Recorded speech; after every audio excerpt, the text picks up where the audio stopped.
नमस्कार, स्वागत है आप सबका। मैं अरुण शुक्ला आपको हिंदी का जो टेस्ट पेपर है हल करवा रहे हैं। 10 जनवरी 2023 को एसएससी जीडी का जो पेपर हुआ था उसके क्वेश्चन आपके सामने आ रहे हैं। 20 प्रश्न थे। इस प्रश्न को आप कैसे हल करेंगे, क्या उत्तर होना चाहिए या भविष्य में आगे कोई त्रुटियां ना हो, इन सब पर नजर दौड़ाएंगे इन प्रश्नों के उत्तर के साथ में। तो पहला प्रश्न आपके सामने है कि पेड़ बढ़ता गया। प्रश्न देख लीजिएगा, प्रश्न है पेड़ बढ़ता गया। इस वाक्य में प्रयुक्त संयुक्त क्रिया का नाम क्या है? क्योंकि संयुक्त क्रिया अपने आप में एक संयुक्त क्रिया है और उसके भी कुछ भाग और नाम आपसे पूछे गए हैं। इस पर आपको ध्यान रखना है। संयुक्त क्रिया के बारे में ध्यान रखिएगा। संयुक्त क्रिया को एनसीईआरटी में इस समय रंजक क्रिया के रूप में भी जाना जाता है। हो सकता है ऐसा प्रश्न पूछ दिया जाए। संयुक्त क्रिया को ही रंजक क्रिया कहा जाता है। तो पहला ऑप्शन है नित्यता बोधक संयुक्त क्रिया, अनुमति बोधक संयुक्त क्रिया, अवकाश बोधक संयुक्त क्रिया और समाप्ति बोधक संयुक्त क्रिया। ध्यान रखिएगा बेटा, संयुक्त क्रिया होता क्या चीज है? तो बढ़ता गया, यानी बढ़ना भी एक क्रिया है और गया यानी जाना भी एक क्रिया है। तो दो क्रियाएं जब एक साथ काम करें, जैसे आप कहते हो बैठ जाइए, तो बैठना और जाना दो क्रियाएं हैं। तो दो क्रियाएं जहां पर एक साथ हो और अर्थ उनका एक निकलता हो उसे संयुक्त क्रिया कहते हैं। तो इस वाक्य में प्रयुक्त जो संयुक्त क्रिया का नाम नित्यता बोधक, अनुमति बोधक, अवकाश बोधक या समाप्ति बोधक। तो बढ़ता गया, ये क्रिया चल रही है ऑलरेडी, तो इसका उत्तर क्या हो जाएगा? नित्यता बोधक संयुक्त क्रिया, यानी लगातार एक काम हो रहा है, इसलिए इसे नित्यता बोधक की श्रेणी में रखा जाएगा। अगला आपका जो प्रश्न है टिप्पस भिड़ाना। ध्यान रखिएगा, ये एक प्रकार का मुहावरा है और मुहावरा शब्द अरबी भाषा का है। मुहावरा शब्द काहे का है? अरबी भाषा का है और इसका मतलब होता है बातचीत या कुछ कहना, बातचीत करना या कुछ कहना। तो टिप्पस भिड़ाना का अर्थ होगा अकल लगाना, नई योजना बनाना, लोगों को आपस में लड़वाना या सिफारिश करवाना। तो इसका उत्तर हो जाएगा सिफारिश करवाना, कि मैं टिप्पस लगा रहा हूं, यानी वो टिप्पस लगा रहे हैं, कहीं कहीं अपनी सिफारिश करवा रहे हैं या सिफारिश का प्रयत्न कर रहे हैं। अगला प्रश्न है इस वाक्य के रिक्त स्थान पर रेखांकित शब्द का उपयुक्त विलोम शब्द कौन सा होगा? काहे का केवल विलोम शब्द पूछा गया है? अतिवृष्टि। इस अतिवृष्टि को यहां पर लिख देना है। इसका विलोम क्या होगा? सुवृष्टि, अनावृष्टि, वृष्टि या लघु वृष्टि। क्योंकि जब ज्यादा पानी बरसता है, अधिक पानी बरसता है, तो विलोम क्या है इसका? हो जाएगा कम, तो हो जाएगा अनावृष्टि। अतिवृष्टि का विलोम हो जाता है पानी औसत से कम बरसे तो अनावृष्टि और ज्यादा बरसे तो अतिवृष्टि हो जाता है।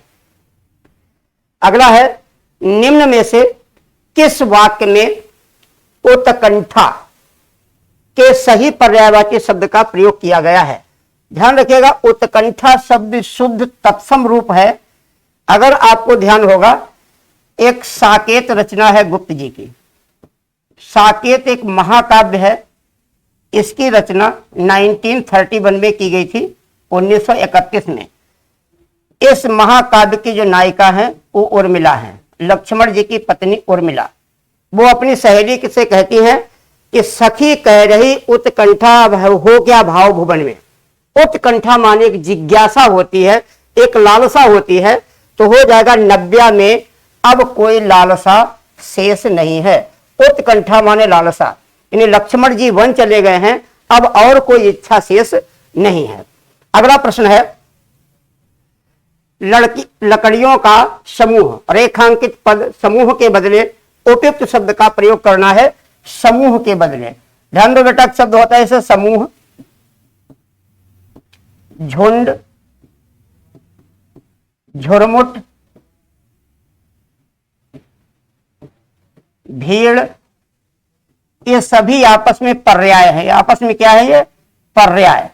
पर्याय का मतलब होता है एक दूसरे के पूरक। समूह शब्द का प्रयोग होता है नियंत्रित लोग, जहां क्लास में कक्षा में विद्यार्थी बैठे होते हैं, सभा में, सोसाइटी में, तो नियंत्रित जो लोग होते हैं उसे समूह कहते हैं। जानवरों का झुंड होता है, वृक्षों का झुरमुट होता है, अनियंत्रित लोगों की भीड़ होती है, जैसे मेला में है, स्टेशन पे अनियंत्रित लोगों की भीड़ कहा जाता है। अब चूंकि अजैव चीजों का समूह है, तो अजैव चीजों के समूह को समूह न कह करके क्या शब्द आ जाएगा, गट्ठर शब्द आ जाएगा। तो क्या हो जाएगा, लकड़ियों का समूह न होकर के लकड़ियों का गट्ठर, व्यक्तियों का समूह होता है। अगला प्रश्न है, निम्नलिखित वाक्य के किस खंड में त्रुटि है? जीवन और साहित्य का, ये केवल इतना है, जीवन और साहित्य का घोर संबंध है। घोर शब्द नहीं होता है, जीवन और साहित्य का कैसा संबंध होता है, जीवन और साहित्य का घनिष्ठ संबंध होता है। तो जीवन और साहित्य का घोर संबंध है, घोर की जगह यहां पर घनिष्ठ शब्द होना चाहिए।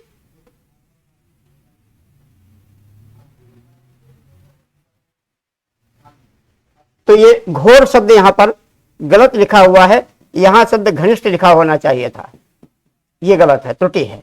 नेक्स्ट है अगला, दिए गए शब्दों में से उचित शब्द से क्या पूर्ण करें? वैद्य जी देख कर इलाज करते हैं, क्या देख कर इलाज करते हैं? नारी, नाड़ी, नीड़ या नीर? तो नाड़ी देख कर इलाज करते हैं। नारी स्त्री का पर्यायवाची हो जाएगा, नीर जल का पर्यायवाची हो जाएगा, नीड़ जो है घोंसला, जो पक्षियों का घोंसला होता है उसे नीड़ कहते हैं। अगला प्रश्न है, सरस्वती के पर्यायवाची आपको बताने हैं। सरस्वती के पर्यायवाची शब्द से वाक्य को पूर्ण करना है। तो सरस्वती शारदा को कहते हैं, उमा पार्वती जी को कहते हैं, कांता स्त्री का पर्याय पत्नी का पर्यायवाची है, धात्री माता का पर्यायवाची है। अगला है प्रश्न, वह व्यक्ति जो विद्यार्थियों को पढ़ाने का कार्य करता है। तो जो विद्यार्थियों को पढ़ाने का काम करता है वो कौन होता है? विद्यार्थियों को जो पढ़ाएगा वो शिक्षक होता है। अगला प्रश्न है, निम्नलिखित वाक्य के लिए, वाक्यांश के लिए उपयुक्त सार्थक शब्द कौन सा होगा? जो कहा न जा सके। बहुत से लोग कहते हैं कुछ ऐसी बातें जो हम कह नहीं पा रहे हैं, जो कहा ना जा सके तो क्या हो जाएगा? अकथ्य। ना कहा जा सके अकथ्य, और जो ना कहा गया हो वो अकथ्य, और कहानी और कहना शब्द अलग हो जाएगा इसमें से। अगला है, वाक्य में रेखांकित अंश के लिए उचित मुहावरा दिए गए विकल्पों में से चुनना है। तुम किसी काम के नहीं, तुम किसी काम के नहीं हो, तो कोल्हू कबैल हो नहीं सकता। कूप मंडूक सीमित ज्ञान होता है। किस मर्ज की दवा, क्या आ जाएगा? किस मर्ज, तुम किस मर्ज की दवा हो या कोड़ में खा, ये भी नहीं हो सकता है। तो तुम किस काम के नहीं, तो किस मर्ज की दवा, यानी किस काम के हो, यहां पर आ जाएगा। अगला, शरीर का कोई भी जो भाग, शरीर का कोई जो हिस्सा है उसके लिए उचित जो शब्द होगा वो अवयव होगा। शरीर के किसी भी हिस्से को, अंग को अवयव कहा जाता, अवयव अंग का ही एक पर्यायवाची शब्द है। अगला है, निम्नलिखित वाक्य के किस खंड में अशुद्धि है? यहां अशुद्धि पहचानी है। गौतम बुद्ध ने पाली भाषा में उपदेश दिए। गौतम सही लिखा, बुद्ध सही लिखा है। पाली, पाली नहीं होता पाली। पाल एक भाषा है। जब आपको भाषा के बारे में बताया जाता है, सर्वप्रथम भाषा थी संस्कृत। संस्कृत दो भागों में बट गई, वैदिक संस्कृत और लौकिक संस्कृत। जितने भी संस्कृत के धर्म ग्रंथ है सब वैदिक में हैं। रामायण और महाभारत लौकिक में है। इसको लिखा जाता था ब्राह्मी लिपि में और इसको लिखा जाता है देवनागरी लिपि में। लौकिक संस्कृत ही आगे पाल के रूप में बदल गई। पाल के बाद में प्राकृत हो गई, प्राकृत से अपभ्रंश हो गई। अपभ्रंश को कुछ लोग आवाहट्य भी कहते हैं। फिर प्राचीन हिंदी हो गई और उसके बाद में आधुनिक हिंदी का रूप आ गया जो वर्तमान में प्रचलन में है। तो पाली होती है बौद्धों की भाषा है और प्राकृत जैनियों की भाषा है। तो पाली शब्द यहां गलत है, पाली शब्द होना चाहिए था। अगला है, करण खाने बीच मिठाई लाया। करण खाने बीच मिठाई लाया। करण खाने साथ मिठाई लाया, करण खाने की मिठाई लाया, करण खाने के बाद मिठाई लाया, करण खाने के लिए। तो करण खाने के लिए मिठाई लाया, ये वाक्य यहां पर शुद्ध होगा। करण खाने के लिए मिठाई लाया। अगला है आपका, सुनैना खाना खा रही है। उपरोक्त वाक्य का भाववाचक क्या रूप होगा? जो वाच्य आपके तीन प्रकार के होते हैं। वाच्य, वाच्य माने कहने का ढंग या क्रिया के स्वरूप में परिवर्तन। तो एक आपका होता है कर्तृवाच्य, जहां पर कर्ता की प्रधानता है, फिर कर्मवाच्य जहां कर्म की प्रधानता है, फिर आपका होता है भाववाच्य जहां भाव की प्रधानता है। भाववाच्य प्रायः नकारात्मक होते हैं। ध्यान रखिएगा, शब्द बोला गया प्रायः, 100% ऐसा नहीं है, लेकिन प्रायः नकारात्मक होते हैं। तो नकारात्मक बनाना है। सुनैना खाना खा रही थी, सुनैना खाना नहीं खा रही थी, सुनैना खाना खा रही होगी।